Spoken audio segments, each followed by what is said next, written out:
ഈ 2016 വരെ വലിയ മാറ്റമൊന്നും ഉണ്ടായിട്ടില്ല. പോളിസി വന്നു, ശരി തന്നെ. പക്ഷെ അതിനെ ഇംപ്ലിമെൻ്റ് ചെയ്യുന്ന യാതൊരു തരത്തിലുള്ള ആക്ഷനും ഉണ്ടായിട്ടില്ല. പക്ഷേ പുതിയ ഗവൺമെൻറ്റിന് ശേഷം ആ ആക്ഷൻ ഉണ്ടായി.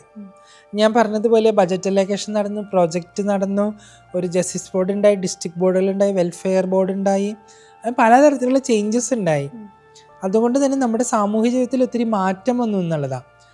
അത് സാമൂഹിക ജീവിതത്തിൽ മാറ്റം വരുമ്പോൾ ഓൾറെഡി ഇവിടെയുള്ള കമ്മ്യൂണിറ്റീസിനെ ഫോക്കസ് ചെയ്യുന്ന ഒത്തിരി കമ്മ്യൂണിറ്റീസ് മറ്റ് സംസ്ഥാനങ്ങളുണ്ട്. അപ്പോൾ അവരൊക്കെ വിചാരിക്കുക എങ്ങനെയാണ് ഇത്രയും സൗകര്യത്തോടും അഭിമാനത്തോടും സുരക്ഷിതയോടും കൂടി അവർക്ക് ജീവിക്കാൻ അവിടെ പറ്റുന്നത്, എങ്ങനെയാണ് ഇത്രയധികം സോഷ്യൽ എൻ്റർടൈൻമെൻറ്റ്സ് ഇവർക്ക് നേടാൻ സാധിക്കുന്നത്. അപ്പോൾ അത് ഇവിടുത്തെ ഭരണകൂടത്തിൻ്റെ താല്പര്യവും അവരുടെയൊക്കെ തന്നെ ഇടപെടലുമാണ്. പ്രത്യേകിച്ച് ശൈല ടീച്ചറെ പോലുള്ള വ്യക്തി, ബിന്ദു ടീച്ചറെ പോലുള്ള വ്യക്തി. അപ്പോൾ 2017 മുതൽ ഞാൻ ട്രാൻസ്ജെൻഡർ ജസ്റ്റിസ് ബോർഡ് അംഗമായിരുന്നു. 2024 എൻ്റെ കാലാവധി കഴിയുന്നത്. അപ്പോൾ പുതിയ ബോഡി വന്നു.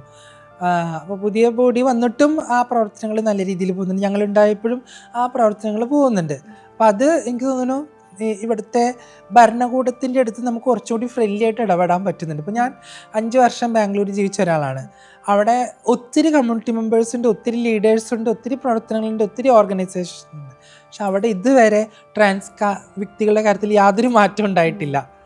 എനിക്ക് തോന്നുന്നു ബാംഗ്ലൂരിലുള്ളൊരു സംഘടനയാണ് ഇവിടെ പോളിസി കൊണ്ടുവരാനായിട്ട് അവർക്ക് പറ്റിയിട്ടുള്ളത്, സംഗമയ്ക്ക്. പക്ഷെ സംഗമ ബാംഗ്ലൂരിൽ പ്രവർത്തിച്ചിട്ട് ഒരു മാറ്റം അവർക്ക് പറ്റിയിട്ടില്ല. അവരിപ്പോൾ ഈ അടുത്താണ് റിസർവേഷൻ 1% കൊണ്ടുവരാനായിട്ട് അവർക്ക് സാധിച്ചിട്ടുള്ളത്.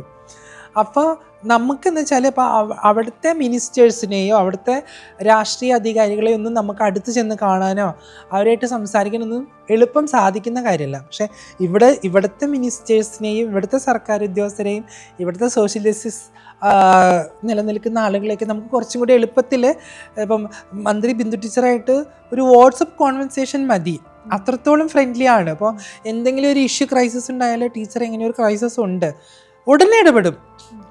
ബില്ല് വന്നതിന് ശേഷം ആദ്യമായിട്ട് പ്രതികരിച്ച ഒരു മിനിസ്റ്റർ എന്ന് പറയുന്നത്, സോഷ്യൽ ജസ്റ്റിസ് മിനിസ്റ്റർ എന്ന് പറയുന്നത് ബിന്ദു ടീച്ചറാണ് ഇന്ത്യയിൽ. അങ്ങനെയാണ് എനിക്ക് തോന്നുന്നത്. വേറെ ഒരു മിനിസ്റ്റർമാരുടെയും പത്രക്കുറിപ്പ് ഞാൻ കണ്ടിട്ടില്ല.